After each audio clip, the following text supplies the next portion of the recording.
Okay, we're live. Welcome, everybody.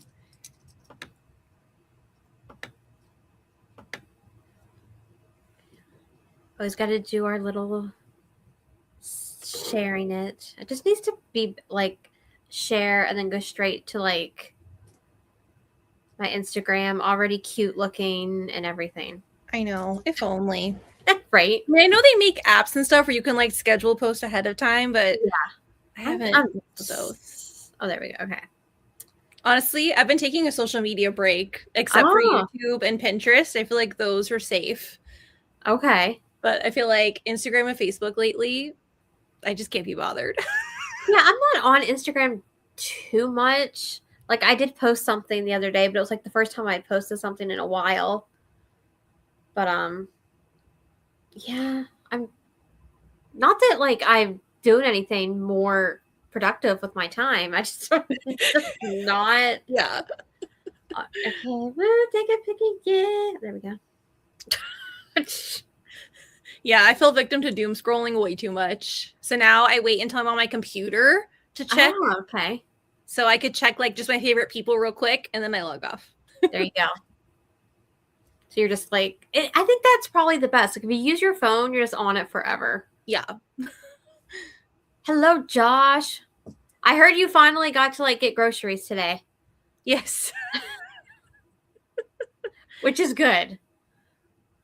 Yeah, thankfully Josh had to carry them up the hill, but we got them. Gosh. Oh, well, okay. There we go. And Josh did not read the book. Oh, okay. Well, probably spoiled. Yeah, that's fine. I feel like this one is really hard to talk about without. Well, I guess to a point you can talk about it, but then like we'll have to do it in parts. We're gonna have to do like like the book is part 1, part 2, part 3. Yeah, just so, I agree. Yeah, I think that'll work the best. Oh, they were out of everything in the groceries? Yeah, it was slim pickings. Yeah, Josh decided thrillers are not for him. Okay. I think it's because he reads horror so much, so to him thrillers are like nothing. He's just like, that's it. That's true. He's probably like, this is it. Yeah. This is it. Although I told him as a Stephen King fan, he would have appreciated this one, which we will get to. Very true. Very true. I feel like this was definitely like a homage to that. Yes. So much. Definitely. Yeah. It's like a gender bent Stephen King, I guess. Yeah. But for like, I feel like totally different reasons. Yeah. I don't know. It was very fascinating. Mm-hmm. That, well, again, get into it, but just like that Sam was a therapist. So he saw like the whole situation differently than like anyone else would have. So yes. Yeah. I was thinking about you the whole time because I was just like, oh my God, I wonder what Katie's thinking. Oh my God, I wonder what Katie's thinking. Oh, so if you guys don't care, I mean, because you know we're gonna be spoiling. We spoil, but as long as you guys like don't care. Hi, welcome. Paige, did you read the book? Oh, we have 2 pages here now. Yeah, there's another page. I love it. If you didn't read it, it's no big deal. Yeah, you definitely don't have to. Because like we'll literally talk about like everything anyway. So yeah. But if you do plan to read it, there is a certain point where we'll have to be like, you need to leave. Yeah, I feel like after. I think it was like the 40% mark. Yeah. Is when the first like big twist happens. Okay, Lori says spoil away. Paige didn't read it. Paige, are you okay with like spoilers? Yeah. Let us know. Yeah, because if not, then like we'll let you know when we're going to start talking about them. Yeah, I think Joshua thought I was going to hate this book because when the first plot twist happened, I was like, what? Wait, what? What's going on? I'm so confused. Like, yeah. Yeah. But I felt like once I got to the like end of part 1, I was like, wait a minute. Wait a minute. Yeah. I was like, okay, because I felt like it was very like okay, there wasn't really much yet happening. It was very much like okay, she's good with spoilers. Okay, Okay. perfect. Yeah. So once we got to like part 1 and then we've kind of figured out like everything I had just read, I was seeing it from a different point of yeah. It all got turned on. We'll get there. But yeah. Yeah. I was like, should I start over? Right? I feel like now once like you could go back and read it and you have a totally different experience. Yeah. This could be one that would be fun to reread, I think. Because now you know all the Mm-hmm. It was something. Okay. I don't want to say anything else because I know. I feel like we should just start. Okay. Well, since we're on your channel, that Yes. means you get to do the synopsis. Okay. So I'm gonna go off of my notes. Okay. So it kind of starts off with Sam, okay, and you're in his point of view, and he seems to be kind of like a recovered or like recovering like womanizer who's a newlywed. Mhm. And he is starting to live like the small town life with his new wife. He's the therapist. He's kind of like the hometown hero because they did like this feature on him in the newspaper. Like it's a super small town and he went to high school there. He grew up there, so everybody knows him. And now he's like the big hot shot who got his degree and was like this therapist in New York City. Now he's back to the small town. Everyone wants to be his patient. Everyone thinks he's attractive. Yeah. And he was definitely a player like back in the day. Yeah. But now he's married, happily married with his wife. And she's kind of like the typical like bored housewife, doesn't really have anything to do during the day. So the setup of this book is that you're following Sam and his wife. Annie, yes. And they like to role play. So in the beginning of the book, it seems like he's going to like cheat on his wife with somebody, but it's actually his wife. Yeah. So they like to role play and they kind of done it throughout like most of their relationship. Let me see what else is in my notes. They're both lying and kind of like keeping secrets from each other. So part of the reason why they moved back to his hometown is because his mom has dementia and a specific type of dementia that I don't remember. Yeah. Oh gosh. I'm putting you on the spot. You're supposed to be the professional. I am the professional. I just can't remember. I know. I had never heard of it before, but it was like a specific type. I didn't even like. It has to do a lot with just like impulses and behaviors, and yeah. I mean, eventually it sounded like she had gotten to the point where it was just like full on dementia. Mm-hmm. But it started off with like her not acting the way she would normally act, or go off on a waitress or something like that. So he was noticing all these things that weren't adding up to how, that's basically it. I will figure it out. I can't remember, but I'll figure it out. Yeah. No, I think that's right. Cause I think the word impulsive kind of sums it up, where it's just like, can't really control like, the behaviors or something like that. That sounds familiar to me. I know it technically, it has a technical term. I just can't remember. Yeah, I can't remember either. I honestly don't remember. Yes. That's it. It is? That's it. Shit. That's crazy. He got it. And hi, welcome. Yeah, that's what it was. Yeah, so part of the reason they moved back was because they want to help, like visit his mom because she's like in like a facility now. Mm-hmm.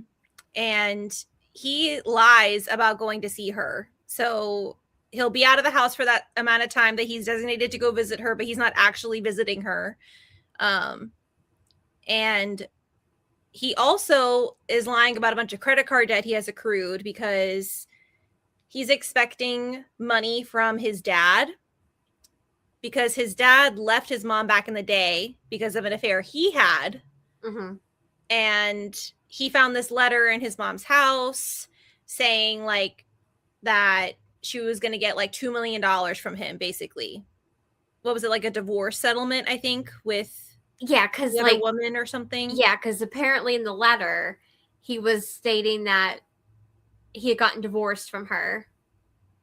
Mm-hmm. And it just kind of was like a settlement with the divorce. And, he was trying to make amends for not being there for him. Yes. After he left it. I think he was like 14 when his dad left. Mm-hmm. Yeah. I think so. Oh, good. She did read it. Yay. Okay, cool. Okay, let's see what happens next. So yeah, so he's racked up all this credit card debt because he's like, oh yeah, I'm gonna get all this money from my dad. I'm gonna spend it all. Like, yeah, he abandoned us, so this is how I'm gonna get my, revenge, basically. But he's having trouble getting the money because now that his mom has dementia, they're trying to say that she's not like mentally able to sign off on that. What is it, like a power of attorney paperwork or something like that? Yeah. So now he's freaking out because he's getting all these bills. He's keeping it a secret from his wife. Meanwhile, she's keeping secrets about what she's doing during the day. Part of which is listening in on his sessions because she's bored trying to go through this old house that has all this history about this like family legacy. The Lawrence family. Yes, the Lawrence family. Yes.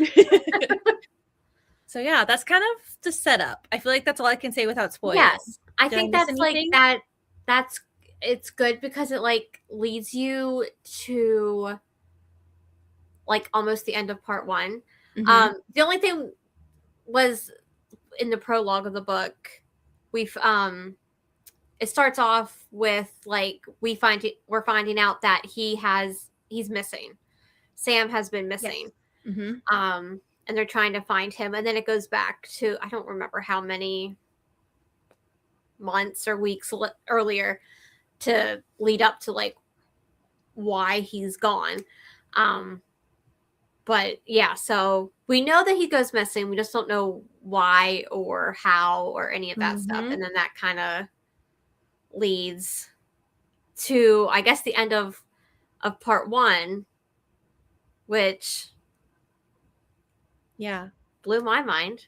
So if you don't want any spoilers, this is the time to click out. Yeah, we kind of have to at this point. Okay. Fair warning. Yeah, we're doing spoilers now. We're gonna be spoiling now. Yeah. So basically, so his wife is listening in on all these sessions, which again, that's not good. That's HIPAA. We're not doing that. Okay. Just professional, let's not do this. Yes, we do not condone this behavior. No. But I feel like if you're going to have like an office in your house, then you should look for like those type of things. Yeah, you got to make sure it's like totally soundproof. Yeah. Soundproof vents, like you look for it all. But that's beside the point. So we're having all like we've got like a couple coming in. We've got like just people random, by themselves. And then there's this one girl who starts coming, and she is like called the French girl, or and she's in like a little mini coupe. I think like it's a little mini coupe. Yeah. And she kind of like starts texting Sam, like it's a little beyond the scope of like boundary crossing a little bit, because like she's very promiscuous, and she tells him this, and she's like, I like it, I like the chase, I like when I'm with older men, I like da. And I'm trying to think how exactly part 1 ends, because hold on, I want to make sure I get it right. Hold on, I want to grab my physical book because I don't like looking through my Kindle. I'm trying to think. I remember, like you said, they were texting, and I think he's kind of debating, like, I think it's the day that he's like deciding, okay, I'm going to tell my wife what's going on. I'm going to tell her about the credit card bills. I can't take it anymore. I got to fess up. But then he gets the text from the French girl, and he's like, ooh, it'd be so Yes. much easier to just go fantasize with this French girl than come clean with my wife. Yeah, so like she pretty much he's like what should I do? Should I go here? Go here. Tour number 1, tour number 2. Yeah, pretty much. So there's a one. Okay, and so all the while we're also getting like Annie writing these lists down, like about just like random. Oh yeah, like lies I'm keeping. Yes, Sam, lies I've told. Like lies I've told Sam in order of significance, or just random stuff. And then so she sees like she's waiting for him because like every night they do like a happy hour thing, and she's waiting for him to get out of his session so like they can. She's got this whole cocktail thing she planned, and she like made it from scratch, and she was waiting, and then like she calls for him, and then like he kind of looks at her and just kind of like darts to the car and like leaves. So she's like, what the heck, and she's like, look, where is he going? There's a storm that's supposed to be coming anyway. So then the phone rings. Okay.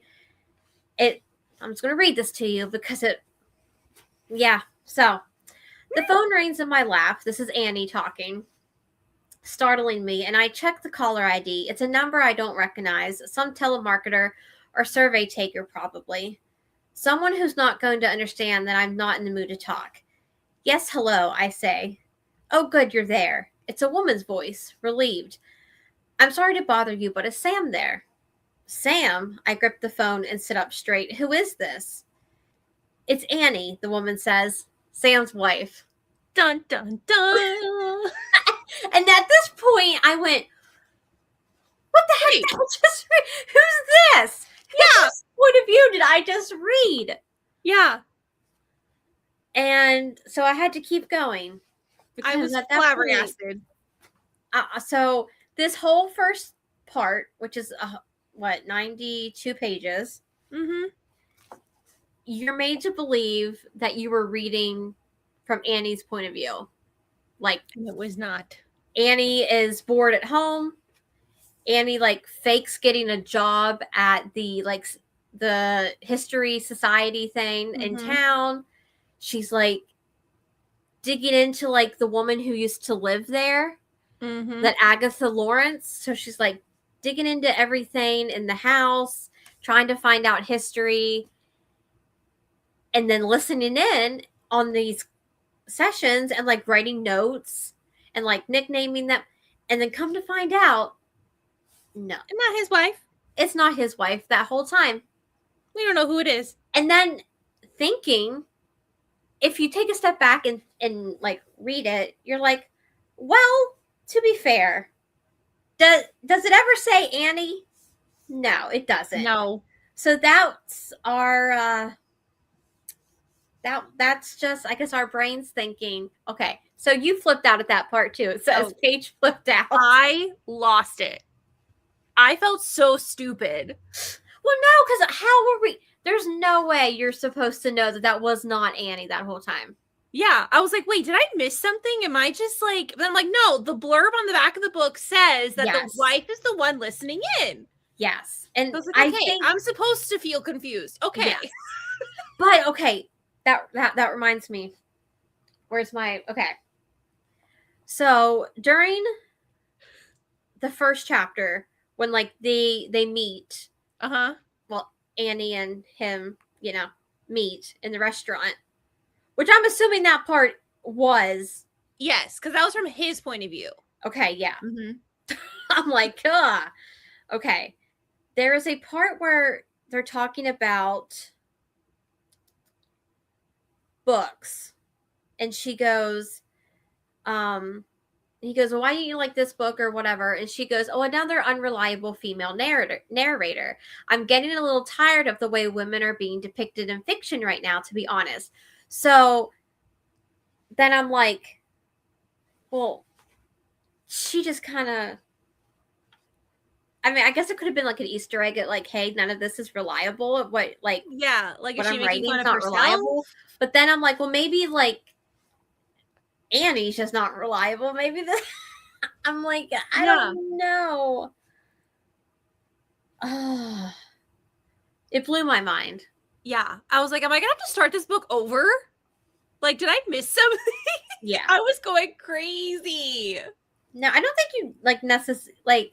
I mean, you totally can reread this now, and you would see it from a whole point of view.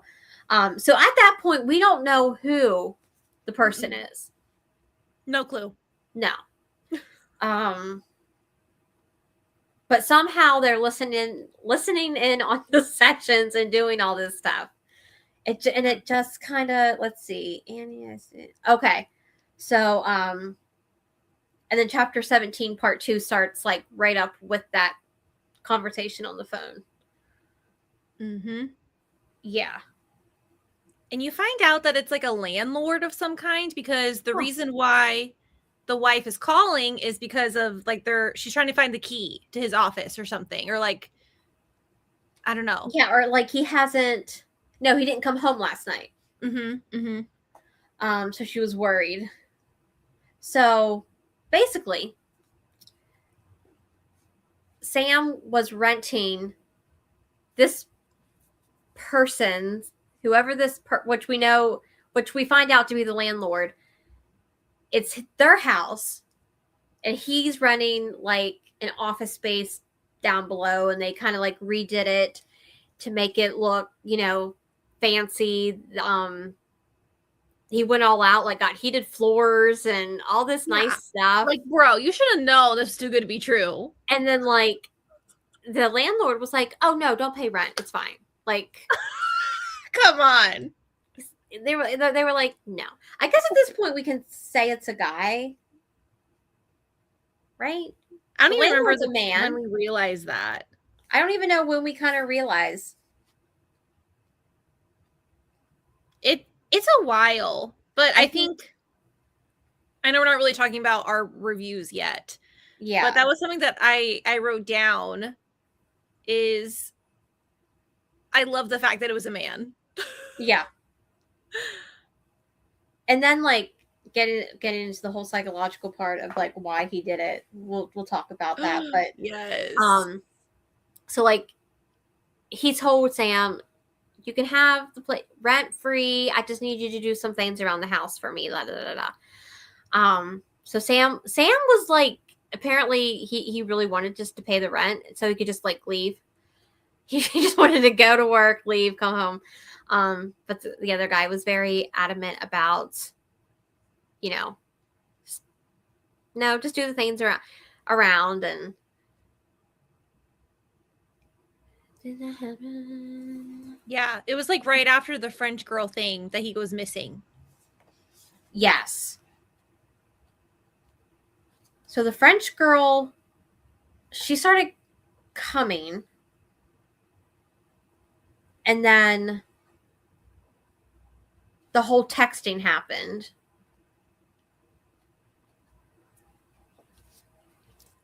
And then the night that I guess we haven't even talked about like who the French girl is, but it's fine. We'll get there. So the French girl, there's so much like you just want to spoil everything. I know. So like the French girl was at the office. Did she show up to his office after the fact, after he went missing? Yeah. Yeah. I thought so. Because, well, technically, I guess she would have had a key. Anyway, okay. I'm trying to think what happens after. Okay, so they discover he's missing.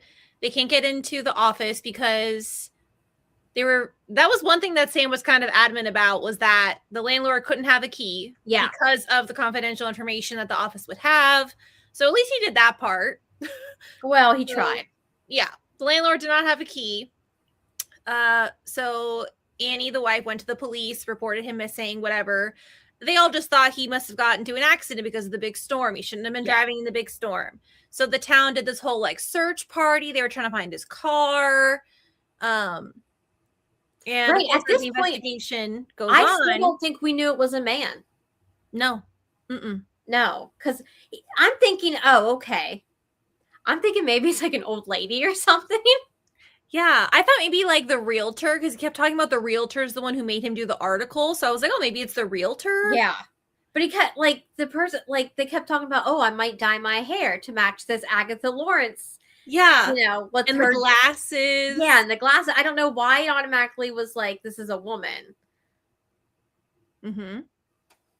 I think it's because it was a thriller, just like they tried to tell us at the beginning. Thrillers always have that formula Yeah. of an unreliable female narrator. And the person did like to write lists a lot. Like, so, like, in the next couple pages, it says things I'm learning about Sam's wife, a list. Mm-hmm. So, I mean, we actually start to learn more about Annie because what we thought was Annie was not Annie. Yeah. Yeah. So, like, Annie, she has a job. She has like a PhD. She's like a professor. She was not staying at home just doing nothing this whole time. Mm-mm. That we thought she was. Exactly. So we knew nothing. Yeah. Poor Annie. I feel like Annie's just the victim in this whole thing. I know. I mean, yeah, poor Sam too. But really, yeah. But she never gave up on him. No, she didn't. She's like, I know he's somewhere. Mm-hmm. And then eventually we start getting Sam chapters. Like points of view of Sam. Mm-hmm. Is that, I'm trying to figure out, is that 3? Is that part 3? Annie. It might be. Let's see. Part 3. Nope. When is it? I'm looking. Annie. Well, when the heck? Oh, there we go. Okay. So in part 2, chapter 21, we finally get point of view of Sam. And we don't know what's happened, but we know that he must have had some sort of accident because he opens his eyes. He's been like unconscious. Someone is talking to him. He can't really like pinpoint who it is, but they're just like telling him, hey, I'm going to help you. We're going to get you help. You're going to be fine. So it's a very short chapter. Yeah. I think that's when it is. So the next time it's in his point of view and he hears a male voice, I think that's what it is. Like when he wakes up with the casts on his legs. I think that might be when we find out it's a man. I'm looking. Sam's eyes flutter open. Okay, yeah. He thinks he's... Yeah. So he's thinking that he went to a hospital. Because, like, why wouldn't he? You know? And the room's dark. He can't really see anything. But he does. He says he reaches down and feels the rough surface of plaster against his fingers. So his legs are in casts. And at this point, I'm thinking, oh my, this is going to be good. Because we were already talking in the book, about Misery at some point. By Stephen King. Because I think the wife actually did a whole teaching seminar on like Stephen King, Misery, and being like a female, and because she's all into doing with like literature and how it's women are portrayed in literature. So, exactly. And Sam was reading it. Yes. Yeah, Sam was also reading it, so that doesn't help the situation, honey. So he's like, he asks what happened to my legs, and the man goes, oh, you're awake, and the man's voice is familiar. He said, you were in an accident, and Sam's like, an accident? How long have I been here? The guy says 3 days, and then like Sam's like, well, where's my wife? Because he's thinking, oh, she must be down in the cafeteria, all this stuff. And the doctor was like, oh, you were gotten to just in time. And then he starts looking at the doctor more closely, and he's like, He's like, wait a minute. I know this doctor. And he says, Albert Bitterman? Which, what a great name. I know. Something about the name Bitterman. Like, yeah. Perfect. So, because, like, he's noticing, like, the wallpaper. He's like, I've seen this wallpaper before. This looks familiar. So, in the bright blue glasses, short gray hair, which in the beginning of the book and throughout the book, the person who was Annie was always talking about maybe I should dye my hair because it's getting gray. And then the neighbor had mentioned like the bright blue glasses, not sunglasses, but glasses, and I'm like, they are really nice. So Sam felt. So it said the bright blue eyeglasses hiding the same pair of eyes Sam felt watching from a window upstairs in the Lawrence house every day when he arrived for work. And then he said, Albert Bitterman. He said, imagine it, my landlord. And then Albert leans down and smiles and says, hey there, heartbreaker. I'm thinking, now I'm thinking, oh, is he in love with him? Like, at this point, I don't know what to think. Because, like, if he said that another time when, like, Sam was leaving, like, the house with his cocktails. He had, like, called out to him and said, like, hey, heartbreaker. And it makes sense if it was Annie. So I'm like, okay, that's, like, a cute nickname or whatever, because he had that whole persona in high school of being a heartbreaker. I'm like, okay, that makes sense. But no.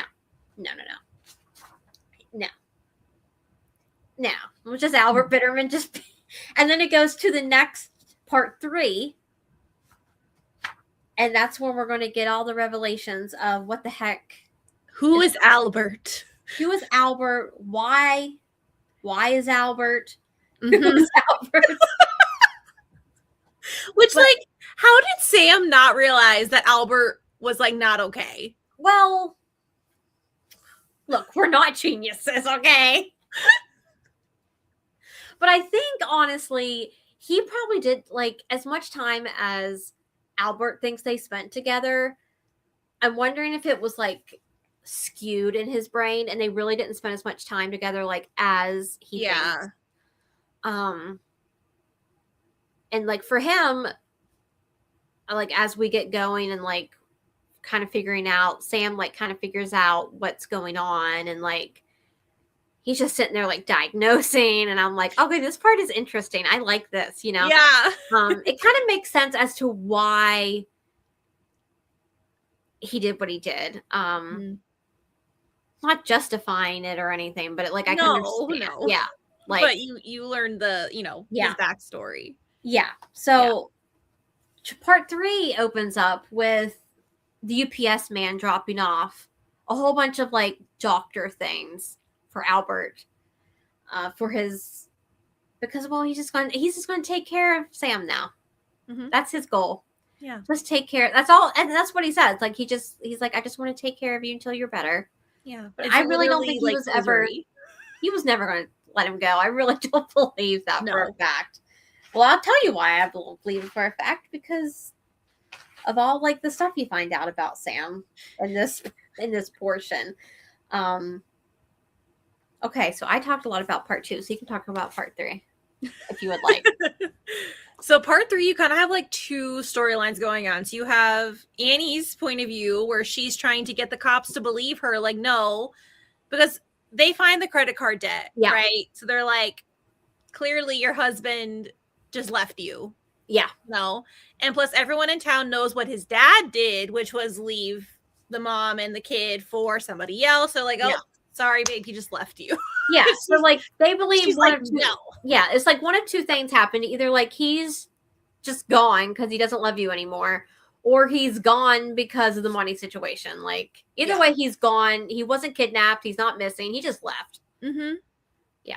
Yeah. Clearly, he's not who you thought he was. He was lying to you anyway. So is their only explanation. But she is determined. She's like, no, he would not do this. I'm going to keep trying to find him. So she is still trying. Her family, who lives in France, there's another, little hint to a spoiler that I guess we could talk about now. I don't Oh, even yeah. remember when that gets revealed. Yeah, just go ahead. Yeah, she is French girl. It was one of the Yeah. role-playing things. Another role play. So Albert did actually know the wife the whole time. He just didn't know that that was the wife. Yeah. I'm trying to think what else. So yeah, even her family in France is like trying to convince her, like, just come live with us. It's fine. Like, even they think like he's just gone. Like, Yeah. he's not coming back. But she is determined, and she's still going to visit his mom. Mm-hmm. And I think she finally puts two and two together, because another thing that gets revealed, I guess, before this point, when we were in Sam's point of view before he went missing, is he realized that the money from his dad was not real. The Yeah. big amount of money he thought he was going to get, that was just something that his mom made up during one of her episodes. Can I call it that? I would think so. Yeah. Like, before she got put into the facility, she made up this narrative that he all of a sudden felt remorse and wrote this letter, but she was the one writing the letters. Yeah. So the money was not real. No. And he went to the bank and everything, and the bank teller, she's like, "How do you want this?" He's like, "In cash." She's like, "In cash." He's like, "No." And then she's like, "Oh, here's $247." He thought he was getting like, what, 2 million? 2 million, yeah. Terrible. Yeah. Terrible. And he had racked up, I think it was like 120,000 just in credit card debt alone. Mm-hmm. Not even like the mortgage of the house and stuff. So yeah. No. He was buying fancy cars, all these fancy, like, pieces of furniture, clothes. Like a $5,000 chair. Stop. Yeah, for his office. It was like a $34 coffee cup he was buying. Yeah. Because eventually, yeah, $5,000. Yeah, insane. Yeah, so Albert eventually is like, "Oh, I want him to have the comforts of home." So he starts buying all this stuff. He's like, "You've got expensive taste." Albert's obsessed. Yeah. So you kind of have the two storylines going on, where you have Annie, like, who's still fighting for them to look for Sam. She's like, "No, I know something is wrong." And then you have Sam's point of view, where he's trying to survive what's going on with Albert. So he obviously tries to escape. That doesn't work. Albert gets very upset. Yeah. So Sam realizes, okay, I'm going to have to play into his delusion. Mm-hmm. I'm going to He's have also to... drugging him. Like, Albert is pushing these pills, like, in his mouth, like, all the time. Yeah, he's like half asleep for like the first few chapters in his point of view. He's just like, keep pushing the pills in, and eventually he gets smart and just like starts like, well, he gains his trust is what really starts to happen.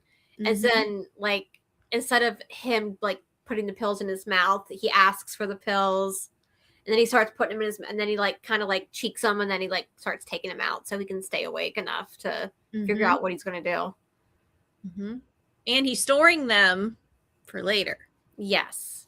Mm-hmm. And I thought it was going to work for a second. I really did during that part where like, so like he's storing them, and eventually it gets to the point where like, because he realizes like all real Albert wants is just like someone to hang out with. He just wants lonely. Yeah, he is. He just wants someone to like listen to him and like just be there. So he sits there and he starts, talking to him and gaining his trust. And then of course Albert ends up buying him one of those chairs so he can like skid around his room in that $5,000 chair. Mm-hmm. And he finally he's like, "Why don't we have that cocktail night that we didn't get to have?" Because remember, in the beginning of the book, we thought Annie was the one doing the cocktails. No, it was good old Albert. He just wanted to have some drinks with him. Wanted his happy hour. Yeah. So he gets the drinks and he brings them up. And and Sam's like, "Okay, this is my one chance to like drug him so I can get out of here." So he tells him, "Hey, what these drinks really need is like ice. Will you go down and get some ice cubes?" So Albert goes down. He puts like, I don't know, 4, 5, 6 of those pills in his drink. And then Albert comes back and like Albert won't drink the stupid stuff. Sam's inner monologue is just like, drink it, drink it, drink it. Like, come on, man. And then eventually he's like, you know what? I don't even like, what is it, whiskey, scotch? Yeah. I don't know. And he's like, he pours it back into Sam's cup. He's like, here, you take it. And I'm like, okay, now how's he going to get out of this one? Yeah. And then eventually Sam's like, or fancy whiskey. Johnny Walker, I think that's what it is, or something. I think so, yeah. And Sam's like, you know what? I think I lost my taste for this ever again. I just don't want it anymore. Nope. So close. Yeah. So close.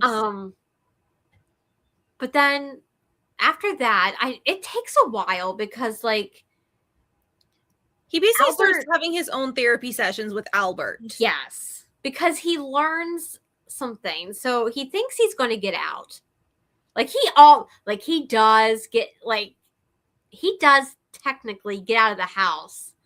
But before he gets out of the house, he kind of like looks in the study and looks around and he finds some things that are just a little suspect. Like these binders. And each binder has like a name on them. And then inside is like this like scrapbook of this person. And he finds a whole bunch, and then he finds his own. He finds one with his name on there. And he's like, huh, okay, interesting. And then he sees a picture of, I guess, who he thought was his Albert's mother, but it was like Agatha Lawrence, but like she was in like a frame. We'll get there.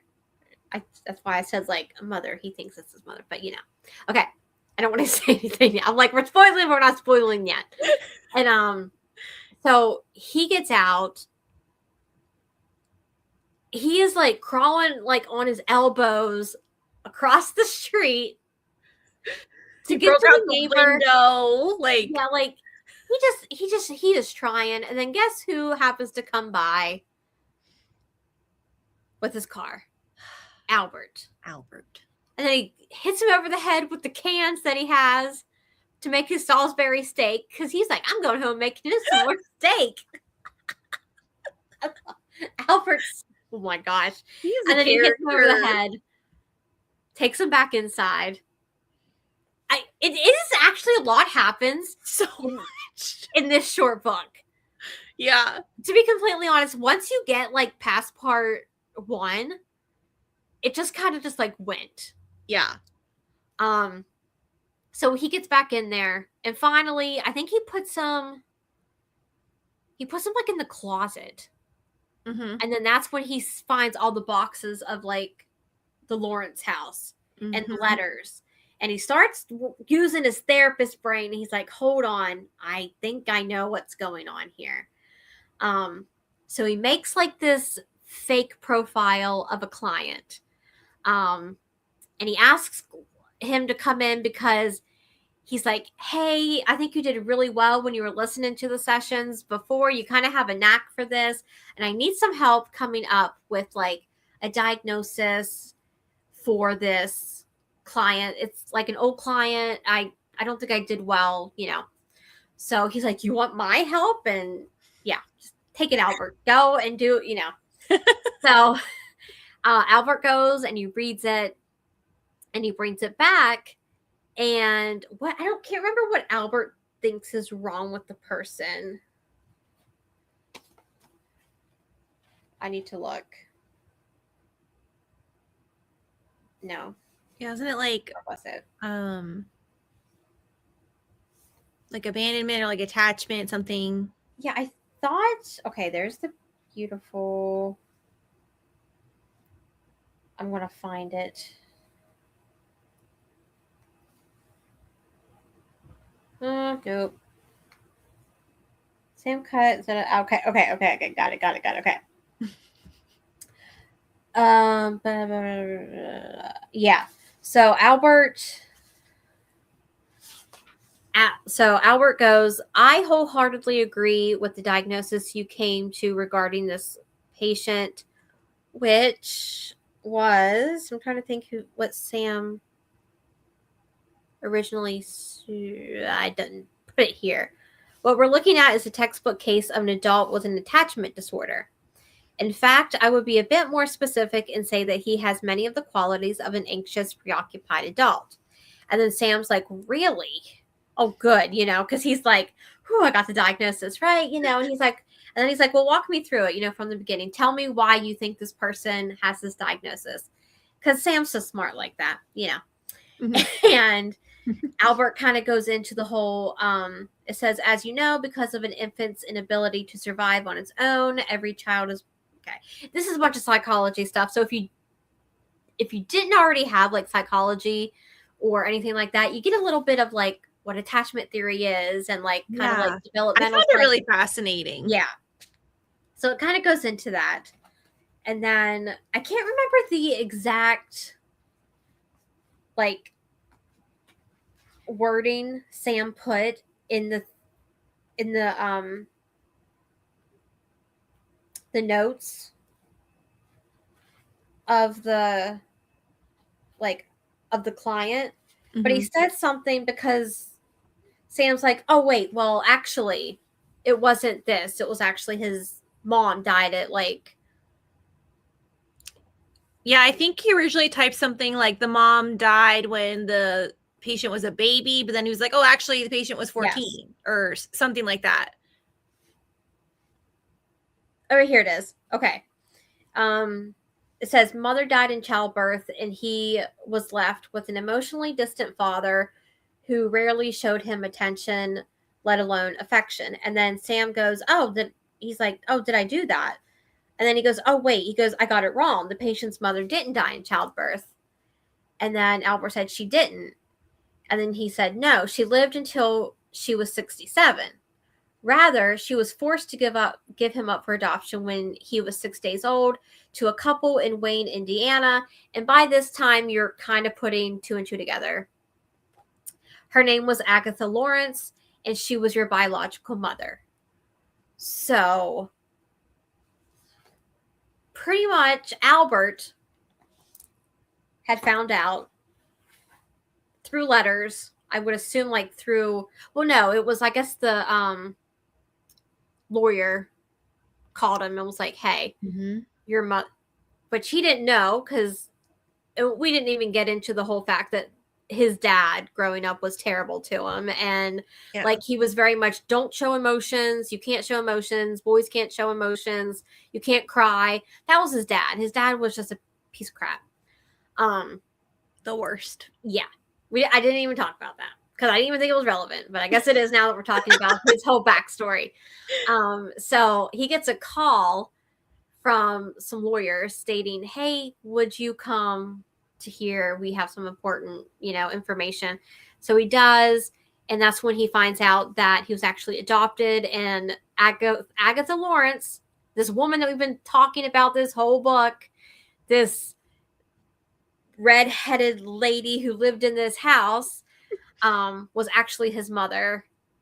And she had to give him up when he was 6 days old. So that, and I mean, I get, I've never had any clients who were adopted. So like, I don't know like firsthand through experience what that would like feel like for them if they would have a hard time connecting with, families who would adopt them. But I do think the environment makes a difference. So if his dad was already distant and closed off, so we couldn't depend on him anyway. And when we're younger, that's who we depend on. Like, so we have to depend on someone to, because we're so helpless, we need someone to feed us, change us. And if that person's not around or it's not there, then you do grow into more of an anxious person as you get older, and relationships are hard to make because it's just hard to trust people. So like, I could see if that's the case. And I think his adopted mother, she died when he was young, though, right? Yes. Yeah, and he was just left with the father, who Mhm. again was not the Yeah. best. And I think like I don't even think the adoption technically has to come into play when it comes to what led to that, because he was told by his dad from like very young, like, oh, I'm glad he's not mine. Yes, Like he always thought that his mom had an affair. yes, I forgot about that part.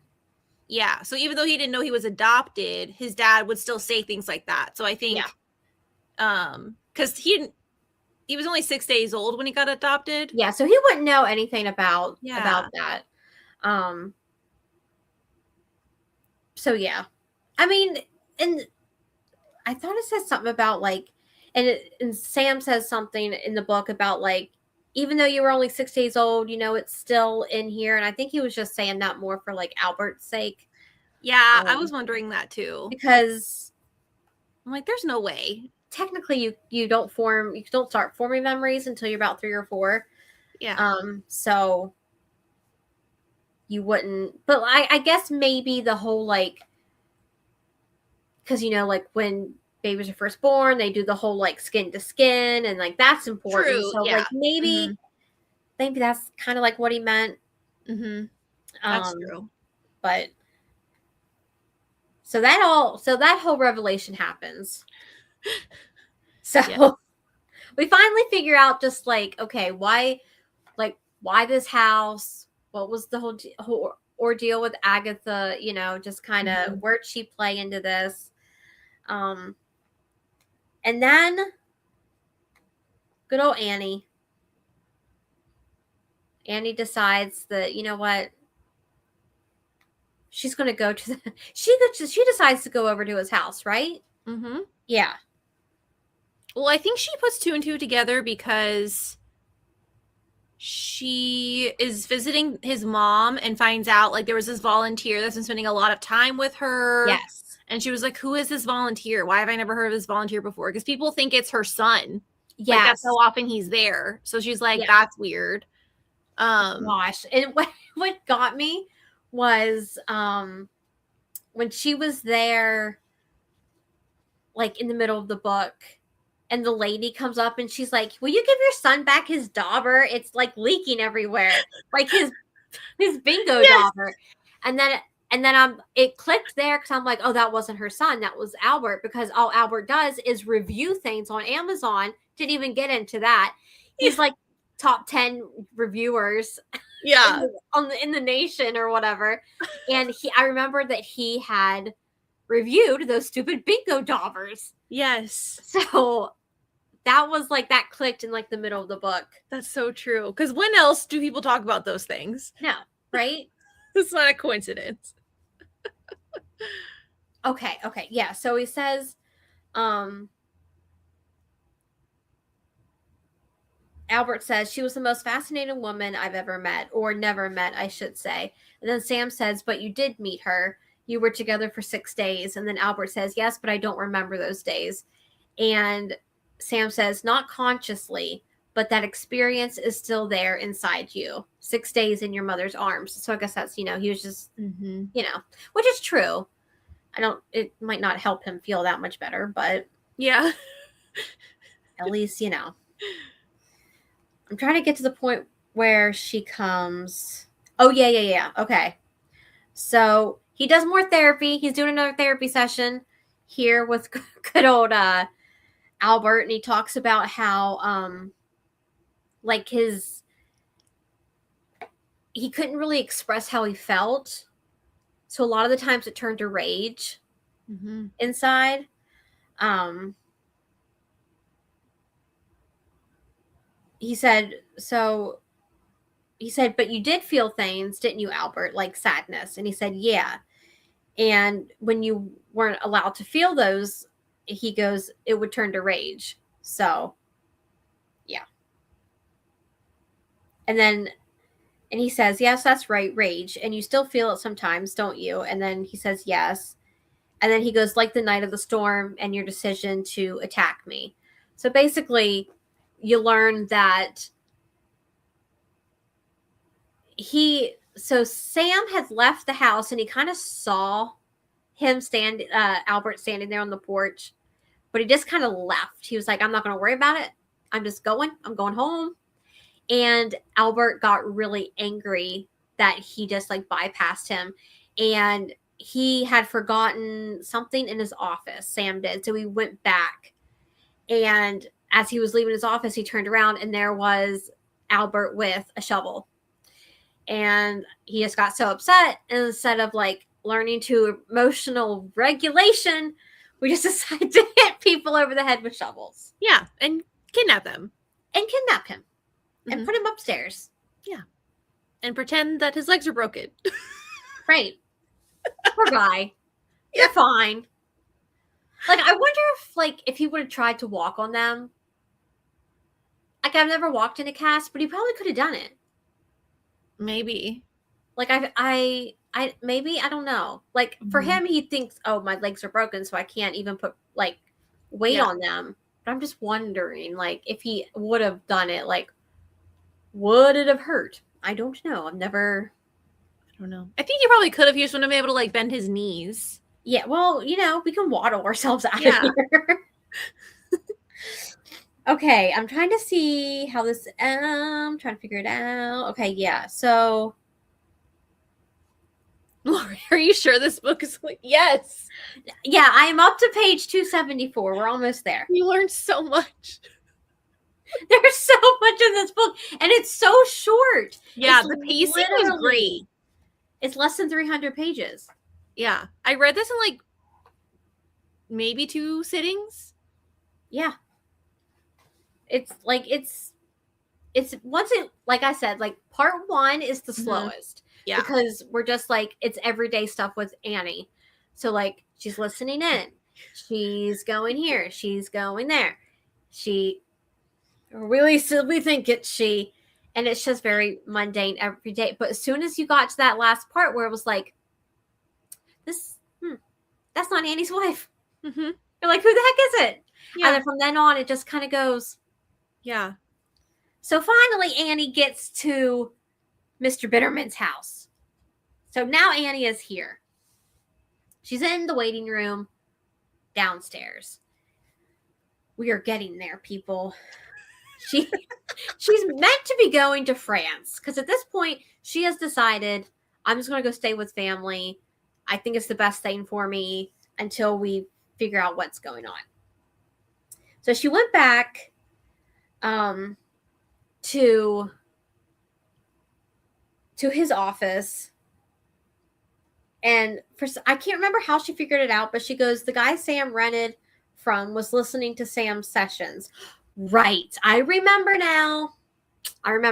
Because it's all coming back to me now. Cue the Celine Dion song.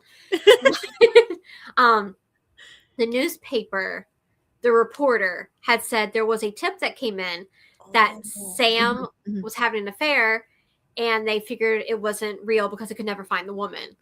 And they were able to find out who had brought the tip, and then they figured out it was Bitterman, and she's like, I gotta go. We're going to Bitterman's house. So we are now in Bitterman's downstairs. And okay, she's talking on the phone to her cousin, who she was supposed to be going to France because they lived there, as Paige said. And then Albert comes in. He's like, this is private property. You kind of have to go. And she's like, this is my husband's office. And he's like, well, seeing as he hasn't been here in a long time, I think our contract's now in void. I'm like, sir, he's right upstairs. And I think Sam hears her through the vent or something, right? And then he starts yelling for her. Yep. He reaches for her arm, and something about the feel of his hand registers a familiar. And she says, it's you. You're the man I bumped into on my way out of the parlor 2 days ago. And then someone yells, Annie. Because, I don't even know if we, mentioned it, but the room that he put the doctor in is the room where he would sit and just listen to the sessions all day. Like, so that's, he put like a little smiley face rug over the vent. And then, and he was so like, it was so weird because he was so like precise with where he got. He's like, I got it at Urban Outfitters and it says it'll give you like vibes, happy vibes. And that's why I bought it. I was like, okay, that's exact, but okay. So she hears Sam. She like runs upstairs, finds Sam, and then Albert follows. Albert hits her with something. What's he hit her with? Glass or something? Oh, yeah. Calls her name. Shovel. Hits her with another shovel. Oh. The shovel. How does he always have that shovel? I don't know. It should have broke. So he hits her over the head with a shovel. In the same, she ran up to and she found Sam. He followed her. They're all in the same room now. She's unconscious. Her skull is bleeding. Sam's like, you have to call the ambulance. And he's like, I can't do that. And the whole reason why he hit her was because he goes, you told her to call the police. You told her I was dangerous. And then he's like, I can't do it. I can't call the ambulance because at this point he was this close. Sam had talked him into going into the hospital, getting help. But as soon as he saw Annie arrive, he was like, nope, that's long gone. Ain't going to do that. So Albert decides to, he does end his life by taking all the pills that he was giving to the doctor. And it turns out those pills were actually the doctor's mother's pills that he stole from the nursing home when he was volunteering. Yep. So there's another thing. But finally, we're thinking, at this point, I'm thinking, okay, who's going to find them? Because no one called the ambulance. We're getting down to the wire. Who is it? And it turns out that the neighbor who has been through the book, she was someone that like Sam had dated, I think back in high school, and now she's remarried. Sydney, like Pigeon, right? Yeah, Pigeon a lot. So she comes in and she's like, yoo-hoo. That's what she said. She's like, yoo-hoo, Albert. And he went home. And then finally Sam's like, oh my gosh, I'm here. Come up here. So she does. And then she sees that. She saves the day. We get the epilogue. She saves the day. Pigeon saves the day. And then we get the epilogue. Which is, I don't know if it doesn't really go into like how long it's been. Maybe like a few months, maybe. I mean, yeah.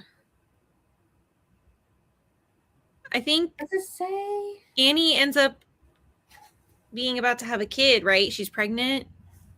Yes.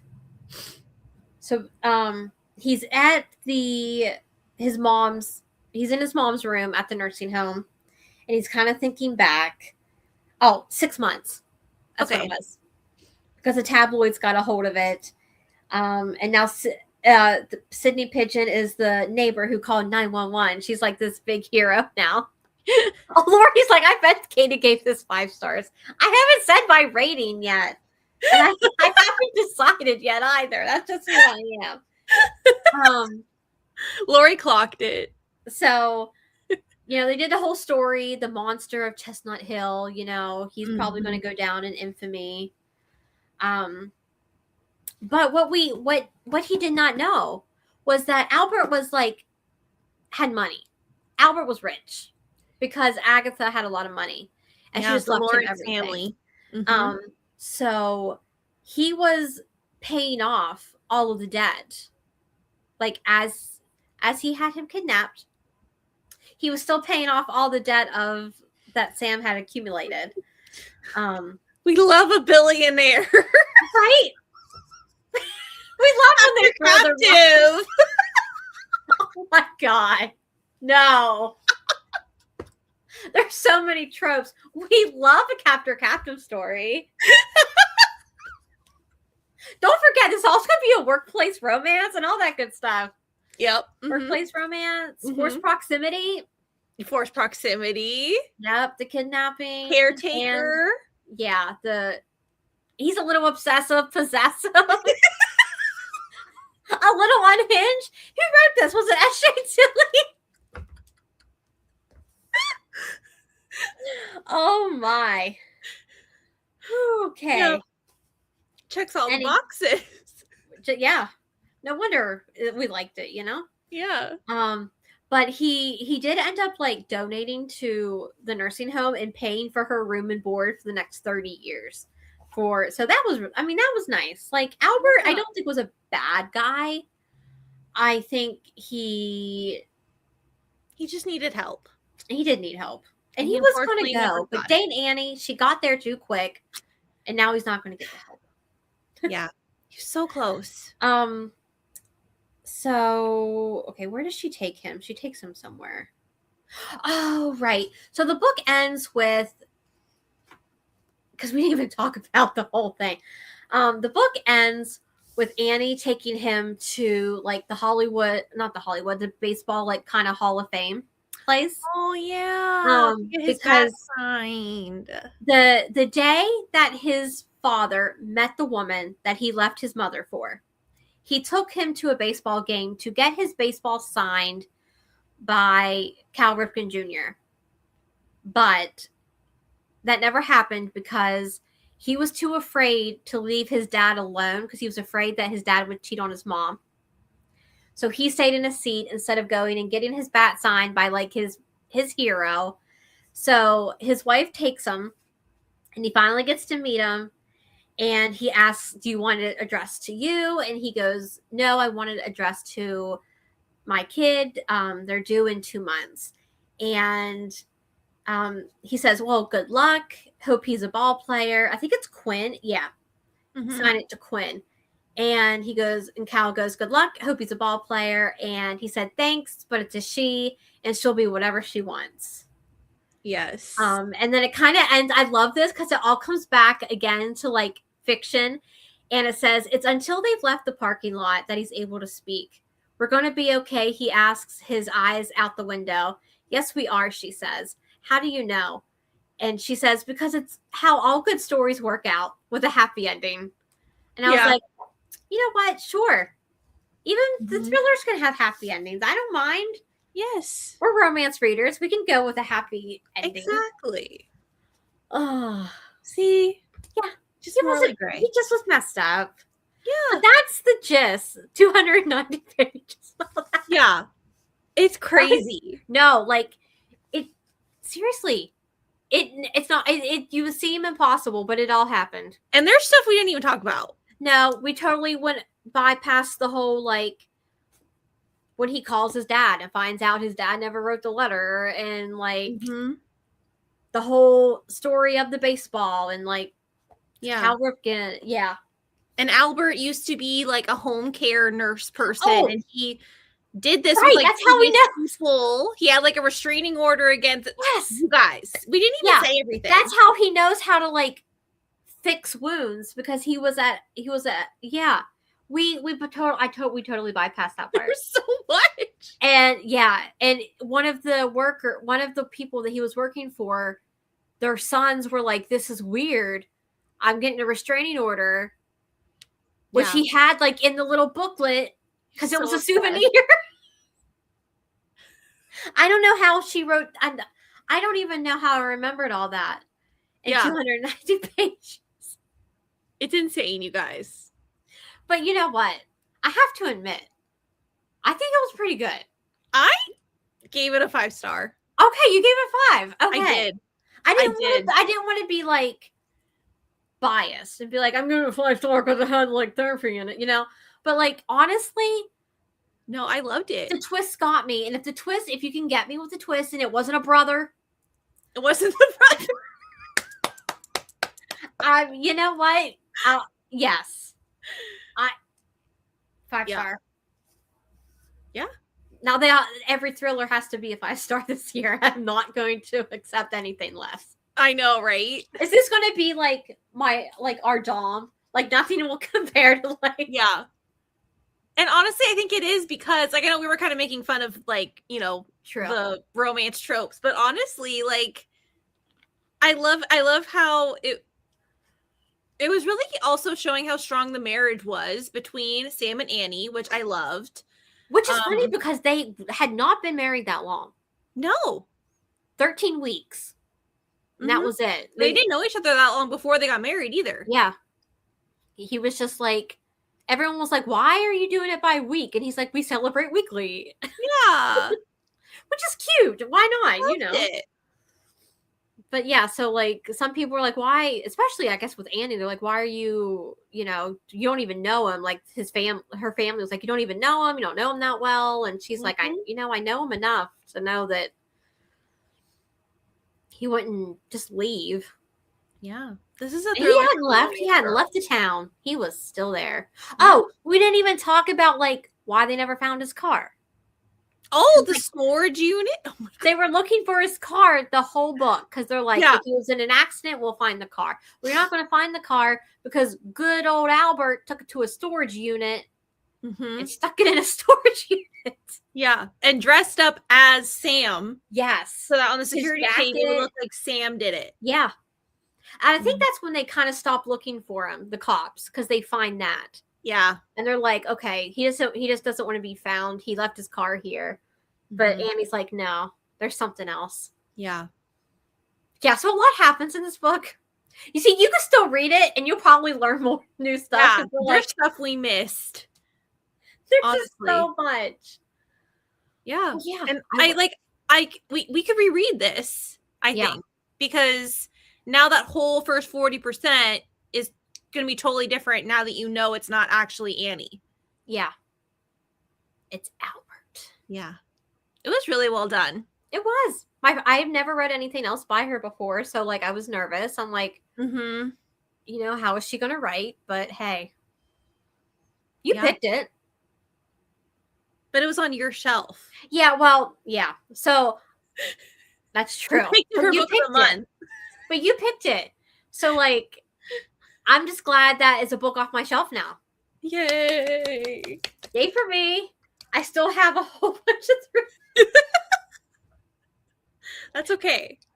I know it's only like 6 a year that like I'm technically only reading 6 thrillers a year, but I'm not adding any more thrillers to my shelf because like I just barely. I used to buy them all the time, but now I'm just like in romance mode that I'm like, give me all the romance books. Yeah. That I just don't buy them. So as I read them, they will go down. It's just they're going to go down very like not as fast as I would like, but it's okay. Yeah, we'll get through them. Yeah. Yeah. And you can pick from whatever one you want next time. Again, as long as it's from my shelf. Yeah, we'll just pick from your shelves every time. Yeah, that's great. And then once I'm done with that, we'll go to something else. Yeah, we'll go to your shelves if you want. Yeah, I like that plan. Okay. So, do we have anyone in here that I didn't know if she was still in here that read it and like what she rated it? Yeah, Kenny read it. What did you rate it? I didn't know if she was still here. But yeah, I loved how I was telling Katie before we logged on. I'm like, this is like a gender bent Misery by Stephen King, which is perfect because she gave that's it 3. Give it 3. Interesting. Are we biased? Maybe we're so like we just needed a good thriller that we're like it wasn't a brother. Yay. The bar is so low. Or we just saw so much romance in it. We're like, Captain. Yeah. I don't know. Maybe the bar is just that low. Yeah. I'm okay with that. It's fine. I don't even know what it's rated on Goodreads. Yeah, I don't know. I really did enjoy it. And I loved how she took the whole like unreliable female narrator and turned it on his head. Yes. I just how it's because always the woman who's crazy, or oh, the woman who went into hysterics. Like that's always the default. 3.71. That's all this has. Okay, It she was might change to a really 4. Yeah, did you predict any of the twists? I think the only one I predicted was once we knew who he was, I kind of figured that he would be related to the Lawrence family somehow. okay. That See, was the only thing I kind of predicted. I don't know if I thought that or not. Well, a little. I guess when I found out, so personally, I thought maybe like some way Agatha could have been his mother, and I thought maybe he was the one that killed her or something. Oh, yeah, like You he was know, the nurse or something. yeah, maybe he was like one of her at-home health nurses, and just he did her in. But Yeah. I think it was they said was it a woman that found her, or was it a man who found her?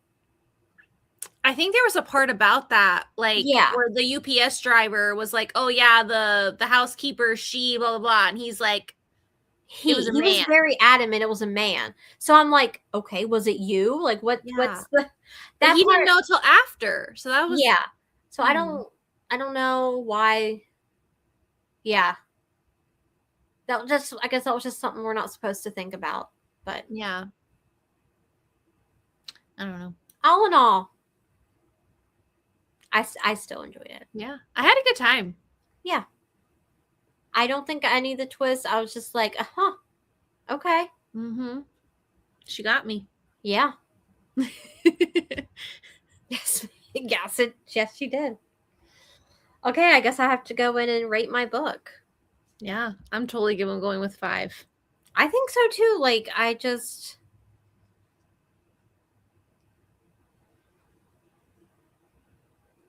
don't know what else I would put it.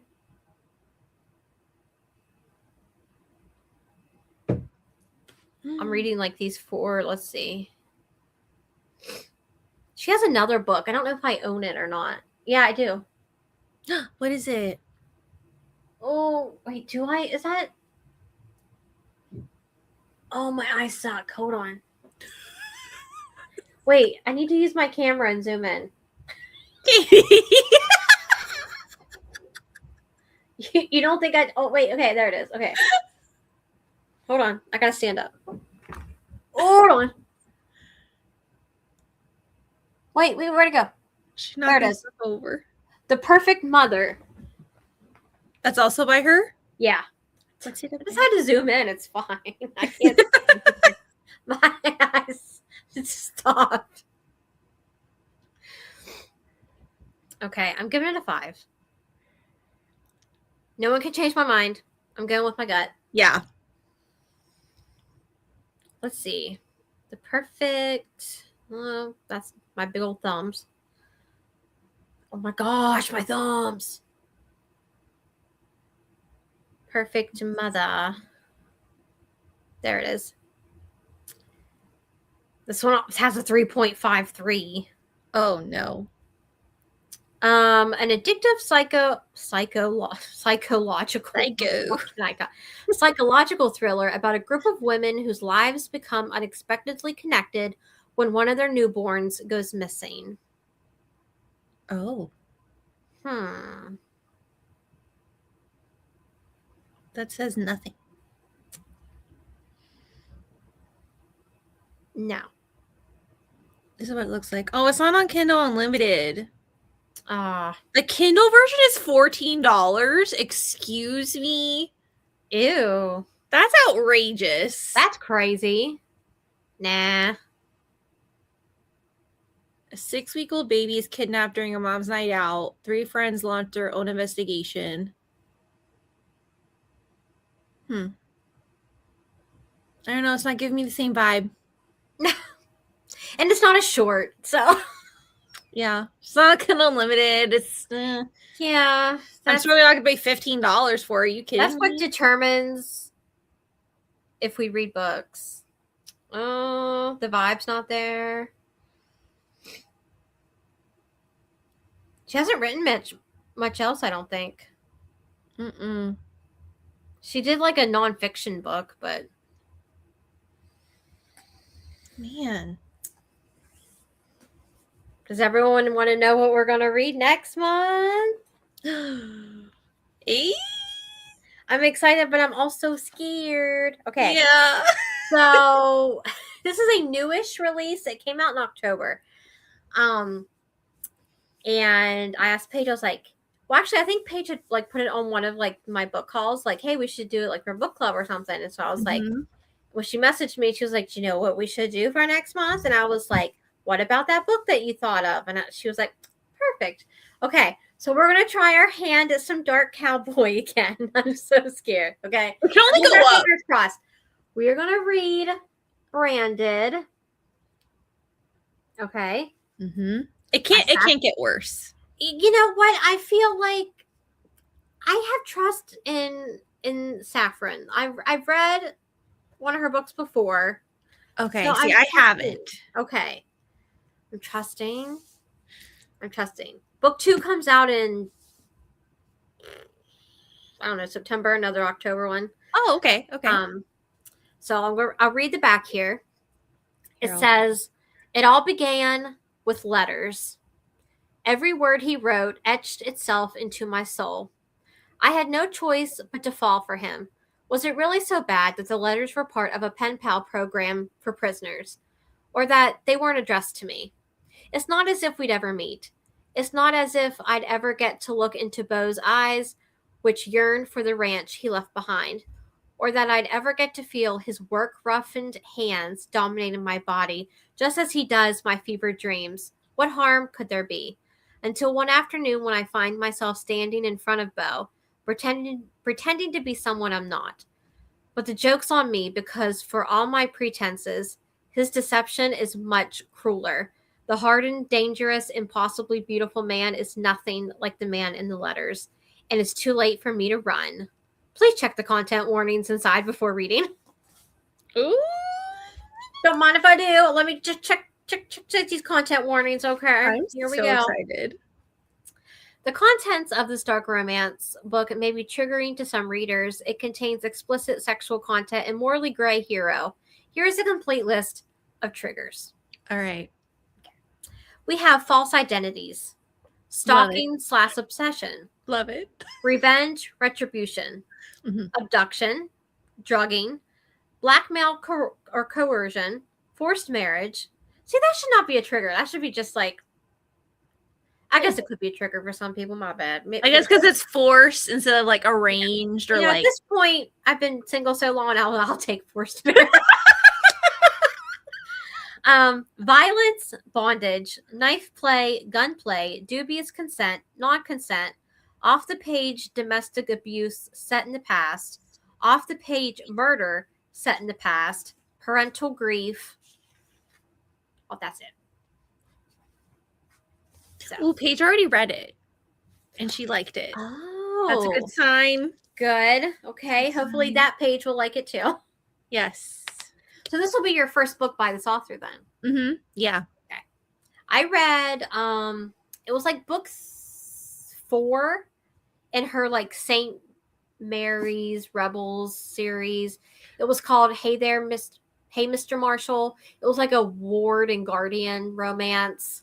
Oh, okay. But he was also the principal of the school. What else? Oh, okay. I remember this author now. The Medicine Man. Yeah. A lot of taboo. The Unrequited. Okay. Yeah. Okay. I know who this is. Oh, is this going to be the next one? I think it's called like Roped. This one? Wait, that looks good. What does it say? It says August. Okay, so not as long. Okay, because this one came out in October. It says God of Malice meets Yellowstone. Stop. Oh my. I'm excited. 446 pages. That's not too bad. I'm not going to lie. I have high hopes for Branded because it has pen pal, and I love that. I love that. I just, look, at this point, everything has to be better than Sovereign. I'm sorry. For real. It can only go up from there. Let's be real. It can't get worse. Honestly, it could still be like a middle of the road book, and it would be better than Sovereign. Exactly. But I have hopes like in her. So yeah, like I liked the other book, and I have the Medicine Man. I just never read it, or the Unrequited. I have both of those, and I'm like, I want to read them. I just never get to. No. Shush. What is it? What was it? Please tell us so you could spare us. Yeah, so I know not to. She's like, no, I'm going to make a book we liked. She's like, no, I'm going to make you guys read it, actually. I'm not going to tell you. We all go down together. It's so funny because, like, so I'm just trying to catch up on Bull Rush. Oh, see, that was on my list. That was on my list. Bull Rush. Oh. I feel like that's on my list too. Wait. I had it on my wish list. Yep. It's on my wish list. Oh my gosh. Now I'm sad. I was like, there's no way anything's worse than that. Is it Cowboy? Oh, Bull Rush, duh. A dark Western, yes. Is it Cowboy? Because I know she also wrote the football ones. Which ones? I thought. Didn't she? Oh, Seattle Phantom? Footballs. Yeah. There's another one, Plays and Penalties. Yeah. She's written a good many amount. Yeah, so I knew her for the football ones. The Quiet Horseman, number 1. Well, it only has a 3.88 rating. Well, I'm going to take it off my list. See, Jen from the book Refuge rated this 5 stars. Oh, well, there we go. That's how she also loves Sovereign. Okay, I'm taking this off my list. Thank you, Candy. Now I know. Dang it. I trust you because you know. You know where we've been. Let's read. Let me see here. Okay, Amber reads romance. She gave it 4. Oh, well, this person gave it a 1. It says yeehaw porn with a side of Wait, I can't even my mouth can't even comprehend these words together in a sentence. Yeehaw porn with a side of howdy brain rot. I don't know why I couldn't say that, but my brain was like, those words together don't compute. Dang. Okay. Wait, is this the one, the ex where they think they're, yeah, okay. The premise of an ex-husband who was not. So like they think they're divorced, but they're really not. Oh. I think that's the one. Still married, yeah. Well, it's off my list now. Yes, I can go and take that off as well. Because I can't put myself through another. No. I can't. There's still married, so many good ones out there. Yeah. I can't waste my time on something that's just, no, can't do it.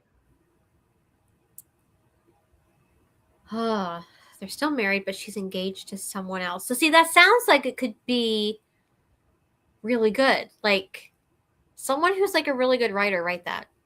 Yeah. I don't know. Elsie, Catherine Cowles, I don't care. Someone. Candy, I don't care. Anybody. Yeah. When is Candy Steiner going to do cowboy books? Right? That's what I want to know. I don't know. I mean, she's done with hockey now.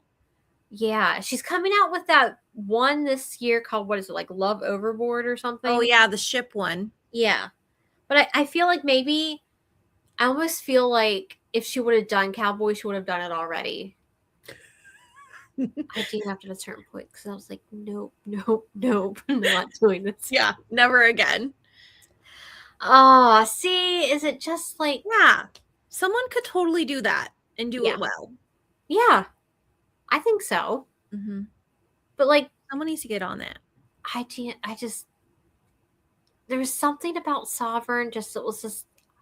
Too much. And... I don't know.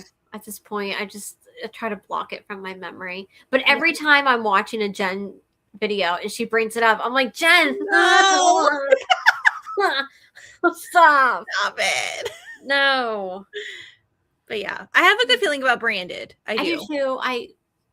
Fingers crossed. And then if it's not good, you can blame me. Although I think I picked Sovereign too, so It's okay.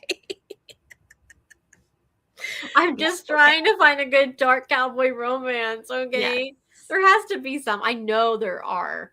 Yes. I think the Bestie Book Reviews did like a whole video about them, if I'm not mistaken. We'll have to look on. Well, I think one of them has Wait in the Truck on their February TBR. Lori's like, it wasn't that bad, guys. I know. It's just become a thing now. Yeah. Like we've made it worse over time. It probably is not as bad as I'm like. I wonder if I would reread it. I feel like it was a different time. Yeah, I wonder if I'd be like, huh, this isn't as bad as I thought it was. Yeah. But like to me, it was just like at the time, nah. Did not hit. But Branded will be good. That's gonna be on the 26th. I think so. Yeah. I'm pretty sure. Wait, and the truck is like, I still gotta finish it. I started it and never finished. And the second book's out now. I'm pretty sure it came out already.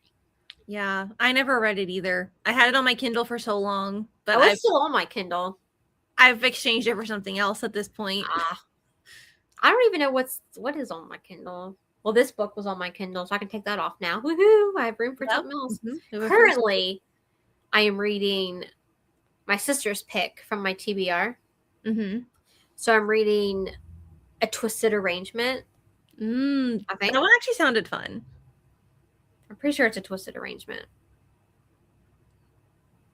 Yeah. So it's Mafia. So far, no babies. We're good. So far. I don't think there's gonna be, honestly, in this one. But we shall see. So far, so good. I'm only like 6 chapters in, though, so. But I do have Wait in the Truck still on here. It's right there. I probably won't read it till you do, honestly. Okay. Well, you might be waiting.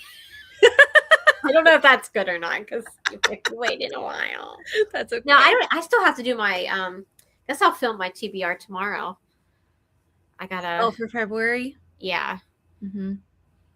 Yeah, I pre-filmed, so mine is going up tomorrow. Okay. I'll film and probably put it up. And then I have a book haul. I don't know how I accumulated. You know what else we have to talk about? We forgot all about it. You're not ready. What? What do you mean I'm not ready? The Throne of Glass? I'm ready. Why do you mean I'm not ready? I'm ready. Okay. Yes, I'm ready. Okay. Did I forget until you just mentioned it? Yes, but I'm ready. Good thing you mentioned it. I would not have put that on my TBR. I was just thinking about it too today.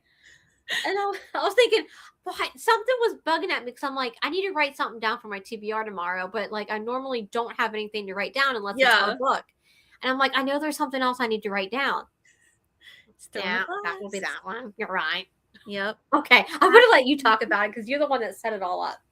Yeah, so I finally made a book club in Fable. Which I don't know how I feel about Fable, but I'm testing it out. Anyway, it at least will be convenient for the book club read along aspect of things. So I'll have it linked. But I think if you just like find me on Fable, I think you can see the club from there. But it looks like this.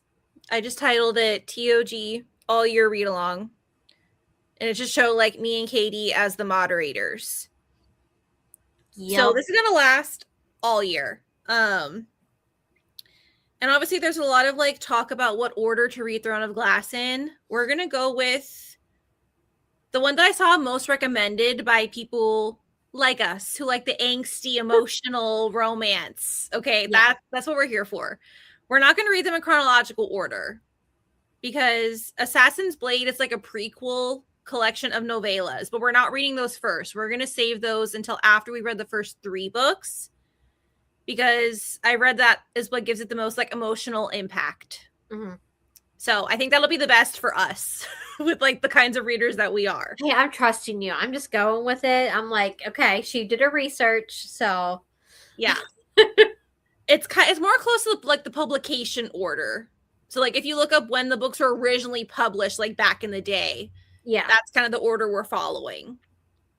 Which I think makes sense because people back then didn't have a choice. They had to read it that way. Right. So I mean, I don't see like that's what it's weird when like authors do that. Because it's like, well, if you publish them a certain way, shouldn't we just read them the way they were published? Yes. Like, and some are like, no, you have to do it this way. But no, you published it this way. It's too confusing. Yeah. So yeah, I'm still on the fence if we should do the tandem read later on, but we have a lot of time for it to make that decision. Yes, what books are those? They're like, are they 6 and 7 or 7 and 8? Yeah, like not the last book, but the 2 before. Yeah. So we have time, but I have the schedule posted in there and everything. I figured we'll start with Throne of Glass for like the month of February. And then like March, April, I think is the next book. You know, we kind of like staggered them so that like you have like basically all year to read them with us. So if you would like to join, feel free. I think I might audiobook these actually, because I hear like the audiobooks are really good. Mm-hmm. So for sure. And Audible had that sale a while ago for like the series sale. And I bought a bunch of them then. Of course you did. Thanks for telling me. It was a long time ago. When I won't hold it. I won't hold it against you now. Then just. I think it was like a year ago. Okay, I was like, did it just happen and you didn't tell me? No, okay. I don't even have my Audible membership anymore. Oh, you don't? Mm-mm. Oh. I had so many audiobooks that I like wasn't listening to. Yeah, I just keep letting it go. I'm just like, well, maybe someday I'll yeah. Well, because Hoopla and Libby have really good ones. I feel like they've stepped up their game. So I'm like, I feel like I don't need Audible. Yeah, that's true. But anyway, yeah, I'm definitely going to rely on the audiobooks for these because some of these books are long. Yeah. At least the first couple's not. But once you get going, like all those Tower of Dawns and Kingdom of Ash and all those ones, yeah, those are definitely intimidating. But I think we're giving ourselves plenty of time. Yeah, we have all year. Yeah, we got it. It's gonna be fine. So we like hope you'll join us. Yes, and I think also about it. Yeah, and I should be able to put the link in my TBR video as well since I'm a moderator. Mm-hmm. Yeah. So I'll talk about it in that video as well. So if anyone that wasn't here, watches either one of the videos too. So I gotta remember to get it off my shelf for my video. Yeah. And you have the old covers too, right? I do. I have the original. I like those. I do. Yeah. They are. Now I have I have all the originals in paperback, except for the last book, Kingdom of Ash, is in hardback. Oh. So, but it is because I was at Ollie's one day and they had it for like $3.99. And at that time, I don't even think I had all the other books. And I was like, I'll go ahead and get this one. And now it doesn't match, but it's okay. I'm gonna let it go because it's fine. Now you should join.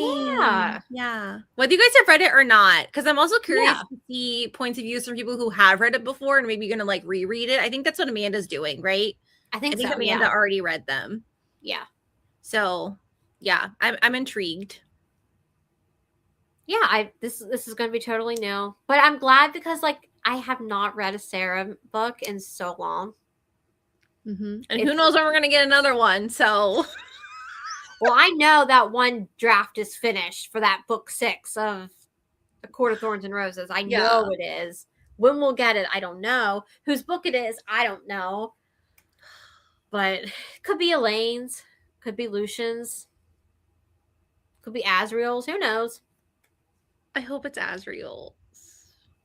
I don't even know who he's going to get with. I don't know. I don't know. But it'll be nice to get into like one of her worlds again. Yeah, I agree. Yeah. I'm so excited. Now I want to go back and read ACOTAR. But dang. I know. I feel like when I'm done with Throne of Glass, I'm going to be like... I love ACOTAR so much. I mean, it's going to have to be ACOTAR or Crescent City. See, I haven't yet to read the Crescent City. And I feel like... I wonder if they all are going to merge at some point. Like... I've heard they do. But I think everyone is pretty respectful about not putting spoilers, so I don't know how they connect, but I've seen people put reading orders out that show like some people even will read Throne of Glass and then they'll read ACOTAR, but they'll save Nesta's book for like in between Crescent City, like somewhere for some reason. So I think it has to do with like the queens of the human world or something. I don't know. Okay. I could be totally wrong. You're probably not. There's so like I just learned that so the girl who did the Flock and like the Ravenhood series, she came out with a tandem read for all the books that she has out right now in that series. Let's see if I can find it. It's under my saved. I saved it because I'm like, that sounds fun, but also will I ever do it? Because that's a lot of books. So, like, it's yeah, you can even see there's a lot. That it's a lot of books. Oh my gosh! Wow, there we go. Yeah. So, like, we've got. So we'll start with like Severed Heart Part 1, which is either just Chapter 4 or up to Chapter 4. I'm not too sure. I think it's just Chapter 4, and then it goes to Flock. Prologue Chapter 1, and then it goes to One Last Rainy Day Prologue Chapter 1. So like it's a lot. That probably took her so much time to make. It would have, but honestly I feel like the experience would be amazing just to like because everything pretty much is happening at least for Flock and One Last Rainy Day. It's all happening at the same time because it's just his point of view and her point of view. So that would be interesting to read. Like I may do it. That's really cool, actually. Yeah, I still have to read the third book. Like you do, but you don't. Like honestly, it's a nice just like bow to the series because at the time like that was it. But now she's got like the Legacy series, which is like their friends. So I mean. It's a nice bow, but it's like not my favorite in the series. Book 2 is my favorite. Always will be. Yeah. I love that book so much. See, like, I think that's why I don't want to read the next one. Because, like, I just like how that one ended. Yeah.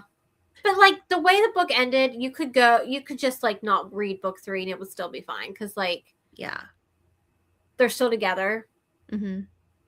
Yeah. And, like, book 3 ends with them together. Yeah. So, like, spoiler, but it ends with them together. If you didn't know.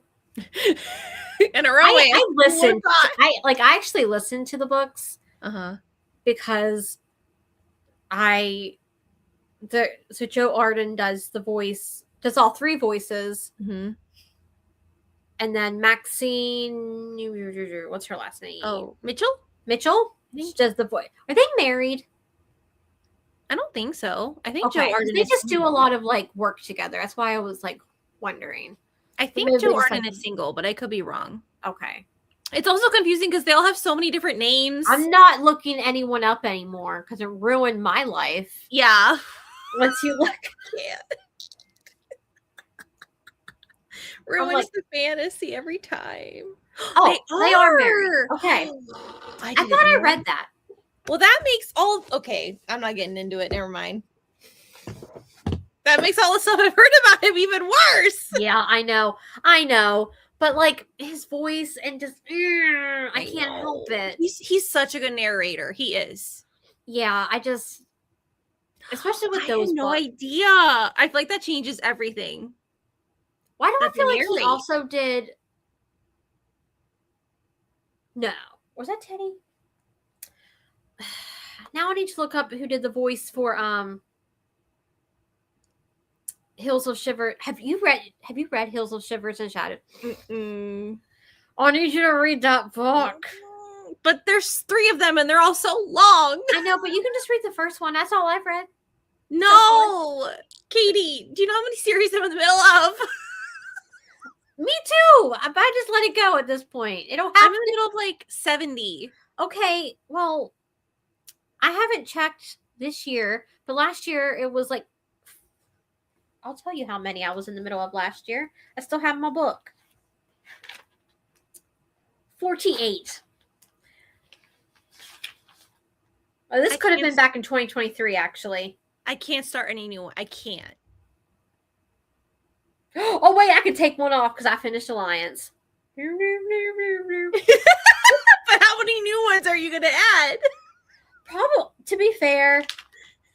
Is that one on there? Which one? Hills of Shivers and Shadows.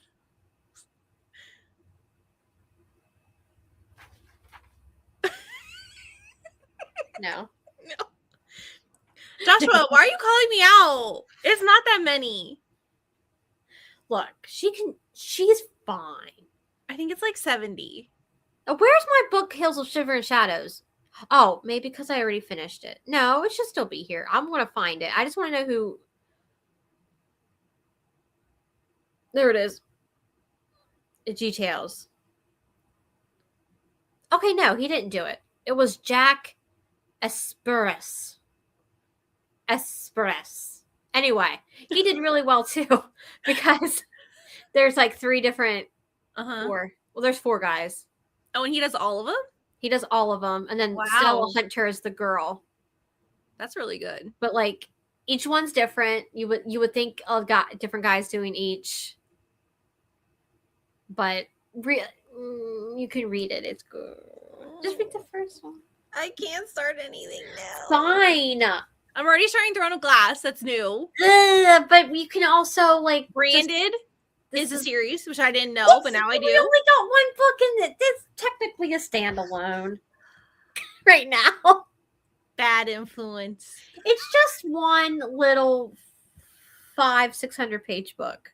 I don't even know how many pages are in it. Hills of Shivers. I'm gonna make you read it. How many pages? I will. Look, it's 611 pages. You're fine. Lori says, come on, go for 84.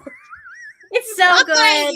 Like, honestly, I need to finish this. I definitely need to finish the series this year just because I've heard, like, nothing but good things. Yeah. But I can never listen to anything about books 2 and 3 because I'm like, I don't want to know. Right. Because I don't want to. Because I went in there, the only thing I knew was, like, that she gets kidnapped at the beginning of the book. Like, that's all I knew. And I went in and I was like, what's going on? And then you just learn so much. And I'm like, do I have the audiobook actually? There is an audiobook. I think I may have bought it. There you go. You can listen to it. Am I making that up? Probably. No, it's in my library. See, there you go. I have it. You can just listen. No, I'm not going to pressure you. You can do it whenever you're ready. I know. I'm so easily influenced. I don't need peer pressure, you guys. You just got to tell me, Paige, read this. I'm like, okay. There's so many books and there's so little time because there's only one of us. And like, yeah, I need 5 of me that all has the same like brain. So like one can read, but like this me also knows what that one me is reading and I can just take it all in and exactly. Yeah. But no. It's fine. I know there's books that I have bought that I just will never get to. But I'll probably like I hate that too. Like I know. Unless I decided just not buy any more books now. Ever. Never. And that will never happen because I just pre-ordered the coveted cover edition.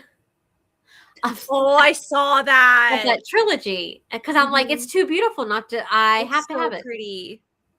So it looks like it's made out of ice. It's so cool. Yeah. I had to have it. So yeah, well, they're here. They're gonna be here whenever they're printed and yeah. It never ends. And no, it doesn't. And then again, I have like a book haul I need to do, and I don't know when, oh, yeah, I do. I was like, I don't know how I bought all those books. I didn't. Because so what happened was at Christmas, my dad bought me the Kindle, which yeah. So he kept the Kindle for himself, and he's like, do you want like just the money amount? Do you want me to go back on your wish list and like pick out books? I was like, actually, yeah, I want you to do that. More so he just books. picked it. Yeah. So there's like 1, 2, 3, 4, 5, 6, I think there was 7 that he bought. So there's that, but there's still more books that I bought. See, I bought let me show you. You'll all will appreciate this. Hold on. Hold, please. Is it what I think it is? Because I think I bought it too. What do you think it is? Is it a Chantilly related? Shut up. How'd you know? Because I saw it in your video and I bought it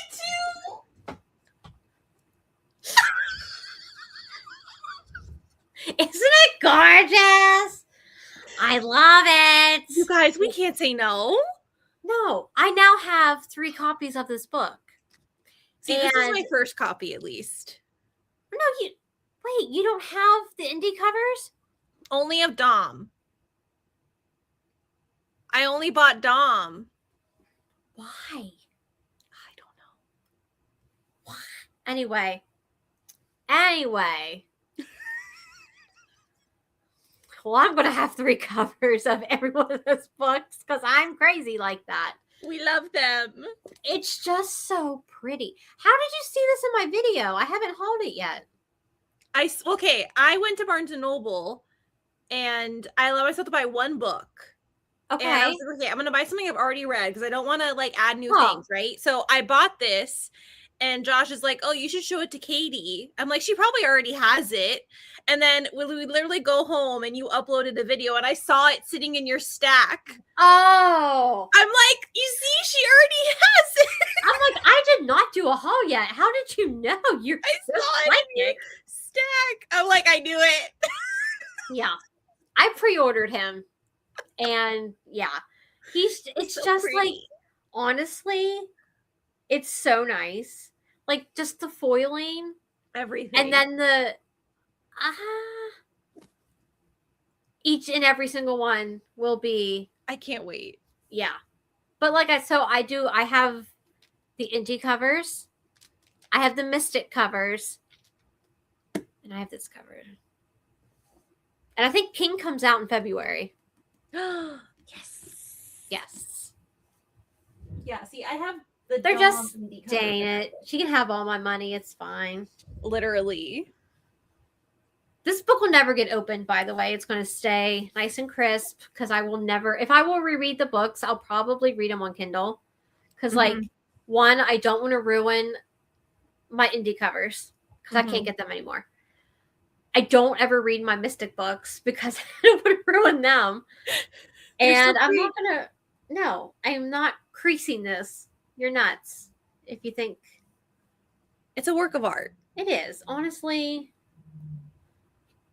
No, I could never. I could never have her sign this either because, I'm like, don't open the book. So, but yes, it is beautiful. What's this? It is. 2, 3. See, but the fact that you're on number 62, I think that's more impressive, even if it's the only one you're caught up on. That's amazing, though. 62. That's a lot. There's some series I can't even get past book 1. It's true. It's true. It's terrible. I'll do it eventually. I just don't know when eventually is. Yeah. That's my problem. I don't know. So how did you choose? Okay, maybe I should just wait. Okay, give us a hint because each month you've been doing your TBR different. I went back to the tarot cards this time. Okay. Mm-hmm. Yeah. Because they were really good. Because last month it was pretty funny with Josh picking. Yeah. He was calling you out because he's like, I'm going to pick books I know. Yep. You own and you just haven't read yet. Yeah, they were all physical books. Yeah. And I did read them all. That's pretty good. I think I got, let's see. 1, 2, 3. I got all but 3 of my books. Nice. So like I was surprised. But Yeah. I'm happy. We're starting the year off strong. I love it. You know what? Yeah, it can only go downhill from here. No, don't say that. Last year was downhill enough. You're right. Like believe me. I remember. I lived it. I can plateau. I would Yeah. even stand for a plateau's fine. Yeah, we don't even need more than this. This is good. We could just coast. Yeah. I'm did good you with do that. did you pick 8? You typically do 8, right? Yep. Yeah, that's what I'm going to do tomorrow. Hopefully the jar is nice to me. I just have a feeling I'm going to pick my sister's. I don't know how it happens. I just stick my hand in there and out it comes. I already know she's going to find a way to find the same exact hearts that you have so that she can sink. I already know. I know she would too. She would. She will. By the end of this year, there'll be like 4 or 5 of her prompts in there. You'd be like, how come it's never getting smaller? Well, I just ended up putting the ones that I picked last month just back in. Oh, okay. I had taken some out Mm-hmm. When I redid the whole thing, and I'm like, you know what?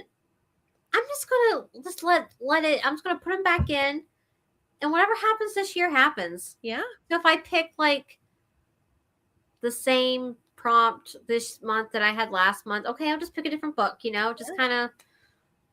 Maybe I'm just meant to have that prompt, and I'm meant to read. Because then you never know what you're gonna get. No, I don't know. There's no process of elimination. Yeah. That's how it goes. Yeah. Fingers crossed that I pick good ones tomorrow.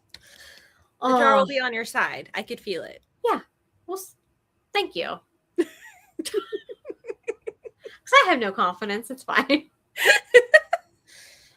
I don't know what side everything's on. Okay. Yeah. We'll manifest the good vibes for you tomorrow. Yes. And then you can watch it and decide for yourself if I had good ones or not. Yes. I'm going to try to upload both this weekend. The TBR and the book haul, just because. Ooh, yay. Not that I have anywhere to put the books, because like I don't. That thing that my parents bought me for Christmas is full of books, so it's full, and it's also like the stack is like on top of books now. So like it's fine. It's fine. Yeah. That's why I need to like try not to buy any in February. Well, you know what? I can't say that because I'm already like, no, I got books coming to me already. It don't matter. Well, pre-orders don't count. Okay. Pre-orders are fine. Okay. Yeah, they don't count. It's free. Yeah. Yeah. It's money you've already like spent and accounted for. So like it doesn't count anymore. Yeah. Okay, that'll work. Yeah. We'll start again in March. Mm-hmm. Perfect. No. I'm terrible. It will never end. It's just who I am. Yeah. And that's okay. Yeah. Well, I think that's everything. I think we talked about everything. I know. This was a long one. Yeah. We had so much to cover, but it was all good things. I don't even think you talked about what you're reading. Oh, no. Because we were talking about Throne of Glass. I'm reading. I don't have the book I'm currently on, but I can at least show. This is book 3. I'm reading this series, The Romancing the Clarksons by Tessa Bailey. Yeah. So good. I saw one of your, like, you gave one like a 2-star or a 3-star? So book 1 I read like 2 years ago, and it was so good. And then the second book was not my favorite, but I knew I was going to like that one because the mailman character is like a politician kind of guy, which like I remember. Yeah. Isn't that exciting? But this one was better, much better. I gave this 5 stars. Okay. And then I'm reading the 4th and last book right now, and I think that one is going to be so emotional because it's about like the oldest brother. He has a different dad than the other siblings. Oh. He has like a traumatic childhood that they don't have. Yeah. And you've like been teased his story the whole time. Yeah. Like I already know. I own those books. I need to read them. Yeah, they're a lot better than I thought they were going to be. And they just like keep getting better. Okay. Good. So what are you going to read after Do you have something lined up? I'll probably go into the Kingdom of the Wicked series Hmm. because I got on Libby, they had like all three in ebook format together as Oh, like a omnibus yeah. thing. So I have that on Libby right now. So I'll probably try to like knock those out while I have it because they're not on Kindle Unlimited anymore. Ah, So Tessa's earlier books are some of my favorite. yes. My favorite Tessa Bailey book is called Follow. And it's one of her like older ones. And this one like gave me those vibes. Okay, I It was actually like have old Tessa Bailey. I have Follow because I think you had mentioned in one of your videos, like when you were talking, like you used to do those videos where it was like you talked about your favorite author and like books from them. Yes. Mm-hmm. So I'm pretty sure you talked about that. So I got it from Amazon or something, and I have it. I just haven't read it yet. Yeah. It's so good. Okay, I might have to just like. I have so many books that when I'm doing my TBR, like I forget I Oh, I own know. them. Like if I can't physically see them, and my bookshelves are getting to the point now, like the ones that are behind me when I film, they're starting to get like double stacked. So like I'm forgetting that I'm Yeah. having that I Out of sight, out of mind. yeah, I need to I have that stupid scanner and I need to just scan my books, but I know it's going to take like hours and I just don't feel like doing it. I know. Josh is doing that right now with his books, like logging his physical library. Yeah. And I'm like, oh, that's going to be me one day, but I don't Yeah, want it to be today. I just don't want yeah, I don't want it to be right now. It's Yeah. I need to psych myself up for that. Yeah. I need to wait until it's not winter because it's Yeah. too cold for me to do anything right now. Yeah. There's like no motivation. That No. could be like a spring cleaning Oh, project, that, yeah. I think. Yeah. That'll be good. That'll work. Yeah. Okay. Well, I think we're now this time I think we talked about everything. Yeah. I think we're all caught up now. I think so. Okay. Thank you guys So, for sticking with yes. us. Next month, like Paige said, February. It'll be February 26th Mm-hmm. at 7, and it'll be on my channel. So make sure you read it because February is a short month. I mean, Yes. it's not really short, it's still 4 weeks, but for some reason, it always feels short because it's 28 days. Yeah. But I guess it's exact month 1, 2, 3, 4. Yeah, an exact month from now. Mm-hmm. So get to read in your dark cowboy romance. Yes. Loving it. And loving It's on it. Kindle Unlimited. As I please love it. Yes. It Please has to be be better. It has to be. Oh my. But yeah. I think that's everything. Awesome. Well, I'll have everything linked down below. I'll have the Fable link down below so you can join the Throne of Glass. I'll have Katie's channel link down below so you can subscribe for next month's book club. And I think that's it. Yeah. Yay. Thanks, everyone. Thank you guys. Bye.